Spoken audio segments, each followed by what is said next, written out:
This is the 2027 Kia Telluride, and today my beautiful wife Angel is going to help me review it. As with our other My Wife Reviews videos, I'll be responsible for the technical details and aspects, and you are here to share your opinion on the vehicle, which you have been driving for a couple days. Yes. So what are your initial thoughts and feelings about the Telluride?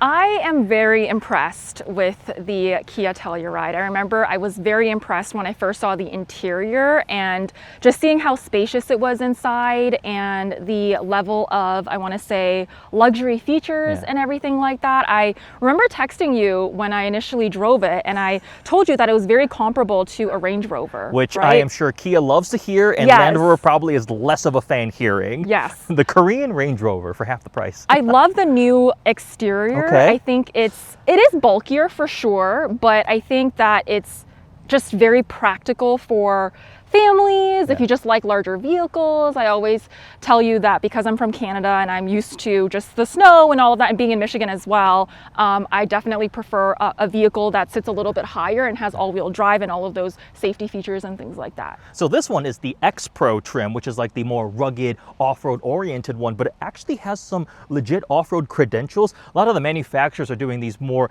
off-road leaning, go everywhere kind of feel ones, but this one has all-terrain tires, so a little bit chunkier, which is good for, inclement weather and light off-roading. But we also have standard all-wheel drive. It's got an electronic limited slip differential. It also has a unique suspension tune and 1.7 inches of additional ground clearance versus the regular Telluride, so it's just over 9 inches. So all of these things probably add up to your feeling of, yeah, it feels a bit more rugged, capable in that way. Although this week we were just tackling Michigan potholes, but if we were to go camping, do a little bit of venturing, it would be able to actually get places. And these tow hooks are actually attached to the frame.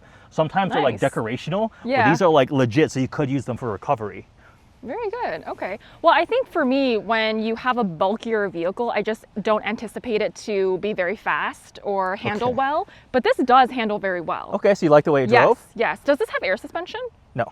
It does not. Okay. It does not have air suspension, but it rides comfortably. Yeah, it is pretty comfortable for a Yeah. car that doesn't have any air suspension. Yeah, I mean, it also helps with the all-terrain tires. You do have much more tire sidewall, so it can absorb stuff, but it is set up very well. It drives and rides nicely. They did update the power steering system and the powertrain. I'll take over talking about the powertrain unless you want to share all the horsepower numbers and things like that. Oh, no, I have no idea what the horsepower numbers are. That's all you. This is a turbocharged V12. Really? That would be epic. No, it's a 2.5-liter turbocharged 4-cylinder. So Tellurides are no longer available with a V6. Either you get a 2.5 Turbo 4 or the hybrid. This Turbo 4 is down 17 horsepower compared to the old V6, but it's up 49 pound-feet of torque, and torque is really what you feel as you get going in these SUVs. Now, there is a weird constraint. If you want the off-road rugged X Pro like this one, you can't do the hybrid powertrain. You can only do the 2.5 Turbo 4. Not sure why they have that restriction, but the hybrid is actually really impressive. And I think you said you want a hybrid for your next car, for the fuel economy. This one is rather thirsty, right? I mean, all-wheel drive, heavier SUV, 2.5 Turbo 4 motivating, some of that off-road hardware too. So MPGs aren't great for this, but the hybrid, if you get a front-wheel drive hybrid, it's rated at 35 MPG combined, which means over 600 miles on a tank. What about if you want all-wheel drive though? You can do all-wheel drive. Okay. You can do all-wheel drive the hybrid. The MPGs just drop a little bit. So the ideal best case scenario is front-wheel drive hybrid. A couple MPGs there. But the max 600 something miles of range is on the front-wheel drive one, which is really good. And it makes 329 horsepower and 339 pound-feet of torque. I've driven the hybrid. It's noticeably quicker than this 2.5 Turbo 4. With that, let's do exterior and interior tour and take it for a drive. What do you think about the looks? It looks like a Range Rover. I think that's my first impression, right? Even when it's driving away, I'm like, the back looks like a Range Rover. It very much does. So I have a little story from one of the Kia PR reps. Okay. He told me that the designers claimed that they had locked the design of this new Telluride before Land Rover announced a new Range Rover. So their version of the story is, if you see a new Range Rover, you should say that Range Rover looks like a Kia Telluride, instead of the reverse where everybody says the Kia Telluride looks like a Range Rover. But there is some serious resemblance there for sure. I mean, it's just a really good value Range Rover, right? Like it's a Range Rover. Half-price Korean Range Rover. Right, because 60 grand? 60 grand, this one's 60 grand, yeah. I mean, there's other things to it too, but it's just a funny coincidence from a look standpoint. Now, I don't love the front end. It's a little polarizing. Like, really? The DRLs, the lights look like they're too far to the edge of the face. Really? That's just kind of something for me. And also, when you look at the grill for this X Pro, it reminds me of a waffle maker. Like, I feel like I should eat waffles. See that until you pointed it out. Something else really cool is this terrain brown matte paint, an actual matte finish paint from the factory on a Kia. It is one of the pricier paint options at around $1,000, but it's pretty cool matte finish, like this dusky brown kind of goldish finish. Really, really cool for sure. And then we have those all-terrain tires with the 18-inch wheels blacked out. And these little like key slots are kind of interesting right here. Yeah. And do you see this angle line right here? Yeah. That was supposed to be designed with the facets of a diamond as inspiration, right? Like those angled carved things right there. The door handles sit flush and then they pop out when you approach them. That's for better aerodynamics and things like that. And then this one has the X Pro. There's a lot of like lighting things. So like right here, it's called I think ground lighting. Okay. So at night, if you're like camping or something, it like illuminates the entire surrounding vehicle area like a floodlight. It's really cool. Yeah, so we got the That's a good feature. Shoulder line right here. And then you're 100% right, honey. The rear definitely has very Range Rover vibes. The super minimalistic kind of out thin taillights, right? Yes, yeah. But and you just like the boxiness of it all. Yeah, I do like the way it looks. The front fascia doesn't offend me that much. Okay. I didn't even see the waffle maker kind of aesthetic until you pointed that out. And I'm like, oh yeah, you're right. That kind of does resemble a waffle maker a little bit. You get the black Telluride lettering, the Kia logo there, and then 2 additional tow hooks back here, and they hide the wiper up where is it, right here, because it cleans up kind of this area. I see. Makes it look a little bit more modern, clean, and elegant. They did a really good job with this exterior refresh compared to the last version of the car. Yeah, so you like because it a lot more? One of my coworkers has the 2026 version of the car, and I was able to do not like a 26, 25. Oh, that was 25. They skipped 2026 model year. Oh, they went from 25 okay. to 27. Okay, That's so then she must have had a 25, the 2025 a 25. Yeah, it's definitely cool. Now for the interior. Oh, also, you notice it too. It's grown. It's bigger in every way. It's bigger. Wheelbase length, it's like 2-point-something inches longer, almost 3 inches. You want to hop in the driver's side? These seats are very comfortable. You like the seats? That was the other thing I was very impressed about. I love this. The grab handles? Yeah. These are the grab handles? Yeah, the grab handles is what the panic. The panic handles. Yeah, that's what I was going to say. So when you're driving super quickly, it could be, Well, my favorite, wait, if you're driving, you're going to grab both those handles? No, I mean like when you're driving. When I'm driving? When you're driving, I'm a careful, slow, calm driver. Okay. I really love the headrest, like the mesh, the springy, bouncy. Yeah, this is very comfortable. Like, those are some of my favorite headrests out there, like up there with the fanciest luxury cars, because they're so like supportive. Have you played around with and discovered all the cool like storage cubbies and nooks and stuff like that?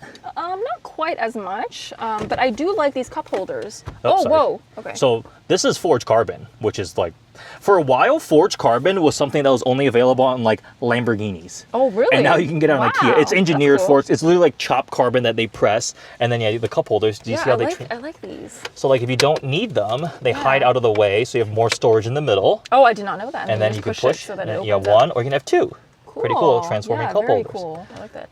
We have double wireless phone chargers. Oh, that's one thing I really like too. I noticed that. It was like one of the first things I noticed was the double wireless phone chargers. And a little little grippy thing that kind of holds your phone in place. So it's rubberized. Yeah, so your phone doesn't, slide all over the place. Exactly. Oh, there's like 2 more back here. I didn't even notice Lots of cup holders. Oh, there's also really cool storage in the back.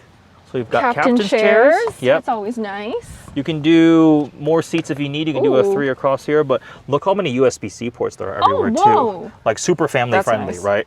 And watch. So this slides out. You have a little like tray table. Imagine if you want to like eat your snacks or food. And then underneath there is some more hidden storage. Yeah. Neat. So pretty flexible in that way.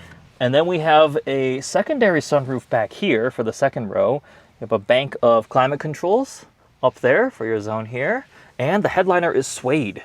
Like that's a legit luxury car touch. Usually it's like a coarser cloth, right? Suede headliner is definitely a nice thing. Even the back of these seats are like kind of suede, and you can see the mesh. That's what I mean. It's a very luxury feeling vehicle for only half the cost of a Range Rover. For a mainstream. Now, like, I can see the comments already, like 60 grand for a Kia is a lot because it's like a mainstream vehicle, but everything is going up in price. Average new car is $50K now. That's like the transaction price.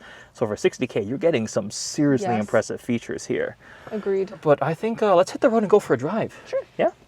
So my first impression when I entered the vehicle was that I could see myself daily driving this car. So you liked it that much? Yes, but I feel like I say that for every single press car that we're in, so well, you have been driving some very nice luxury flagship SUVs, right? Yes, that Lincoln is very Navigator true. Black Labels, QX80 Autograph.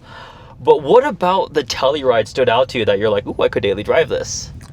I think just the all the different features that it has. So the heads-up display, it feels like a very premium car, right? Like the interior has a lot of really high quality materials. I was really impressed by this really big center console with the cup holders that you can kind of hide away if you want more storage. The 2 wireless car chargers, or excuse me, phone chargers, not car chargers, phone chargers in the middle here, I think is really neat. And it just feels very comfortable, right? The seats, these are probably one of the most comfortable seats. Big fan of the seats? Yes, I'm a very big fan of the seats for sure. And it's higher up, you know, it feels comfortable despite not having air suspension. I was actually surprised that it didn't have air suspension. Okay.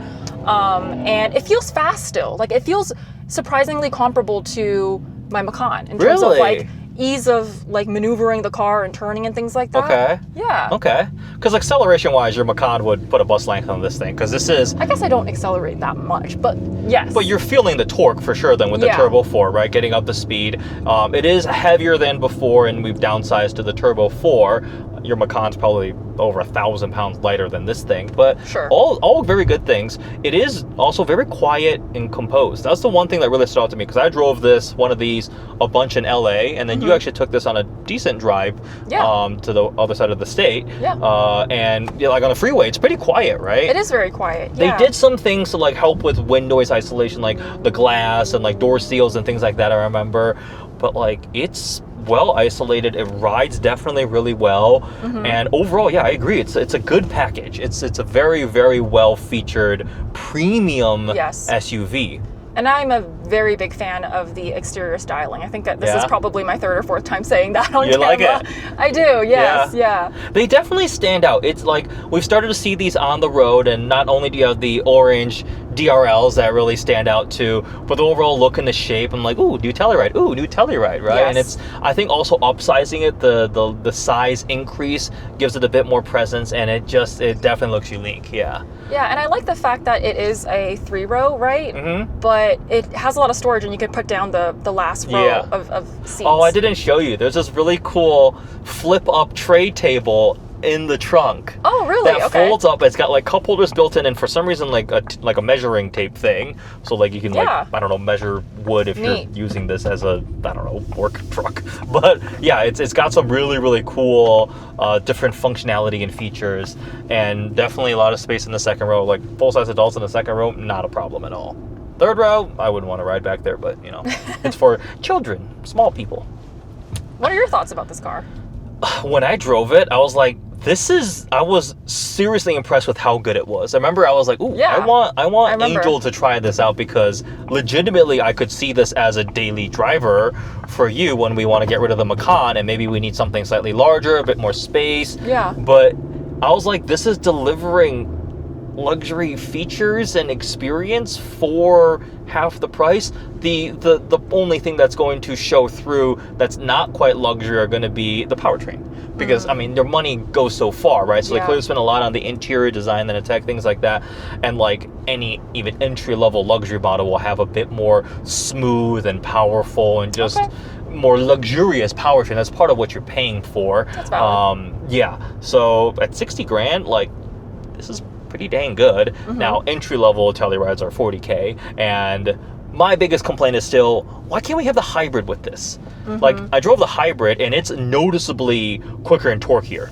Like, way more power and torque than this one here. And with the X Pro, I think that'll be a cool combination. But genuinely, if we were buying one, I'd be like, all right, forget about the off-road stuff, right? We'll just get a nicely optioned hybrid one that still has all the tech luxury features. Yeah, it won't have the all-terrain tires and stuff like that, but it'll be fine, right? You get a good set of normal tires. So it's a weird constraint. I have a feeling at some point they'll start doing X Pro with a hybrid. Just a wild guess, but. Do you like blind view monitor? So when you hit your turn signal, you know how the camera pops up? Oh yeah. Yeah, that's one of my That's really favorite neat. features, and it's in all Hyundai Kia Genesis vehicles. This is pretty unique too. The fact that The new all the drive ones? modes are on this like little handle. The drive reverse neutral. Yes. Yeah. They have moved that to open up space in the middle. I like that. And then your actual drive modes are on the steering wheel. You do have different drive modes yeah, and that's what I terrain meant. modes, because this one has all-wheel drive. If you're gonna do, I did a little bit of like really light off-roading in one of these things, and like it did it fine. I mean, all-wheel drive Okay. with differentials. Hey, look, Perfect.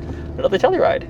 That one's the next. Yeah, they're actually pretty common. I've seen quite a few in Indianapolis, and Yeah. then two of my colleagues has a Kia Telluride as well. So Okay. I feel like it's gaining popularity. They, what's the stat? From like 2019 to 2025 or something like that, they doubled sales volume. Wow. So that's like it great. was gaining momentum. So it was one of those things where they probably didn't need to do a big refresh like they did. Like the previous one probably would have kept selling fine, but they still went ahead and did it anyways to keep the momentum up and just Yes. keep innovating. exactly right. So it wasn't necessary, but they decided to go do it anyways. And yeah, I think this will be one that continues to sell very, very well.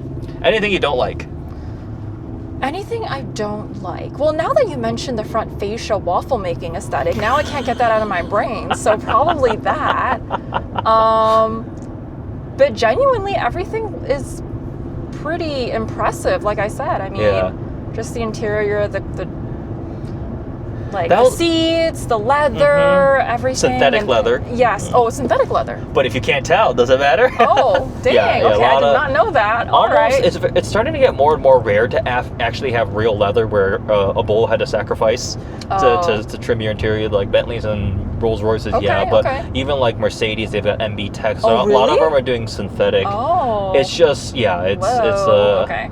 it's been a move across the industry, but I mean, it's getting really good. In the past, it would Yeah, be like I wouldn't have been able it's to like tell. plastic. It feels just cheap and shiny and slippery, just not good. But this stuff it genuinely feels very, very nice. So this is something you would genuinely think about purchasing as If a we need daily something this driver. big, That's yeah. true, because I don't really need anything this big. Not yet, let's yeah. be But if you have honest, kids, right? like this would be a good option, right? We Yes. don't need something quite as big as a Navigator and quite as expensive, because I think you might have difficulty parking that. Right, right. I mean, no. I mean, like, I can't even say anything. I can't even, like, give a rebuttal. I would, Because it's so true. probably have so much fun watching you parallel park like an extended wheelbase Oh, Escalade or no. something like that. Let's not test that theory, especially for extremely expensive vehicles. So let's not go there. But like it is larger, manageable size. Honestly, the two mainstream SUVs that I've driven recently where I was so blown away by them and struggling to find a complaint, this and the new RAV4 GR Sport. Oh wow, the RAV4 GR Sport. The RAV4 eh? GR Sport and this one were two where I was like almost annoyed to the point I'm like, they did such a good job. I can't find anything to like genuinely complain about. I am giddy inside because you gave me so much ish for Honda CR-V or Honda CR-V's RAV4's. I don't like the CR-V and I don't like the old Okay, RAV4. fine. But the new RAV4 GR Sport with a plug-in hybrid powertrain, properly impressive. Okay. New Telluride, very, very impressive. So there's nothing you don't like about this car. I don't like the powertrain restriction. Okay. I hate that the hybrid's not available here. So this 2.5 Turbo 4 is fine, Yeah. but when I'm being picky, right, it's just normal powertrain, right? Okay. But I remember when I started getting too deep into the whole these downsized Turbo 4s and these bigger SUVs, the feel and the all these different things, and then I think I told you this story. I was like, wait a second, who actually buys these cars? Not necessarily. I'm not the target demographic. I wouldn't even know. So I went home about that. I was at dinner at parents' house and I Yeah. asked Mom, I'm like, Mom, how many cylinders are in your Ford Explorer? Because she has the 2.3 EcoBoost Sure. 4-cylinder. And she's like, what's a cylinder? That's seriously my reaction as well. When you're going on about, oh, if I had to pick one thing I didn't like about this car, it would be the powertrain, like, da-da-da-da-da. I'm like, okay, I don't even know what you're talking about. So yeah, It drives fine. It drives fine, right? To you, it's comfortable. It's quiet. It rides well. It's got the great tech and luxury features you want. This nice Meridian sound system. So yeah, for me, if I was being really picky, I would like You're the not X Pro with hybrid. Yeah, you're not the target demographic for this. Not necessarily, not necessarily.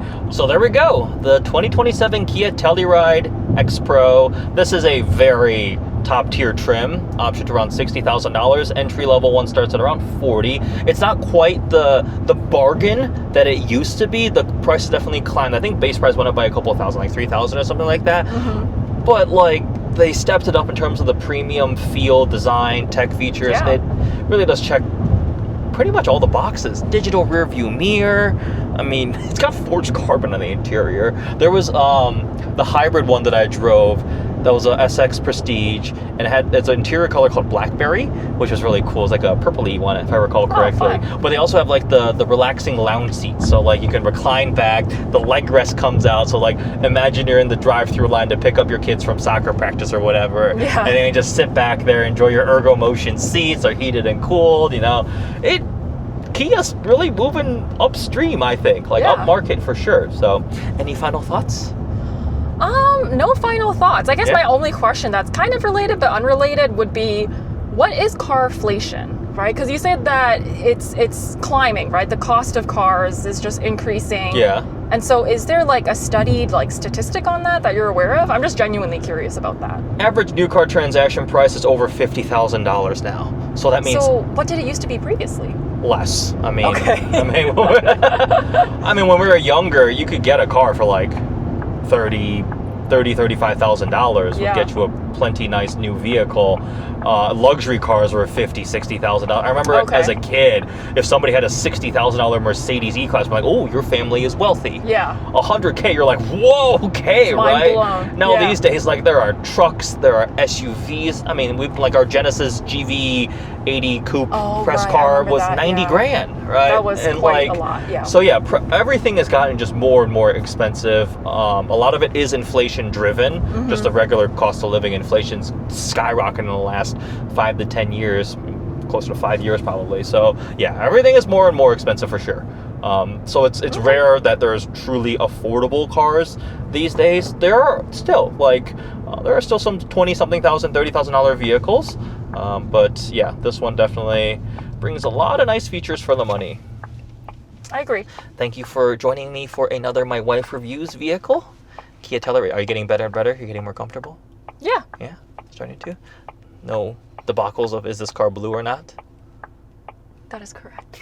Yes. You did school me about the paint, though, about the paint of this car, because I didn't see the matte-ness of it all. Yeah, so we'll find something that's glossy and you can see next to each other. Like a side-by-side. The sheen, I get finish. it, though, because like compared to my Macan, like my Macan is a gloss paint. So Angel got like, she was thinking metallic versus non-metallic, and this is, we're talking matte, like the surface finish of it. Yes. Which is crazy that you can get a Kia in a matte finish paint. I was telling Angel early, like when I was younger, if you want a matte paint, you're buying something really expensive and it's a really special paint, like a frozen BMW. Yeah. And like the care for those paints was, BMW give you little booklets, like if a bird poops on your car or you get tree sap and do this, you don't run it through a car wash, anything, don't brush up on it because you get these shiny spots. Like the maintenance and care was insane. You'd have to do full like paint protection film, satin paint protection, like stealth. Now you can get it on a Kia or a Hyundai or a Genesis. So I gotta imagine there is some sort of advancement in paint technology. You still have to be careful with it and protect it and be careful, I imagine, but it's got to be durable enough that they just throw it on regular family SUVs, which is definitely cool. All right. It's way too high maintenance for me. I would just do a gloss paint and not have to worry about bird poop or anything like that. We're not running it through like well, the car you still will worry about bird poop because we're going to etch it. Okay. So we paint protect the cars. Anyways, hope you guys enjoyed this video. You can check out some other Angel Reviews videos. We did the Infiniti QX80 Autograph and the Lincoln Navigator Black Label. Thanks for watching.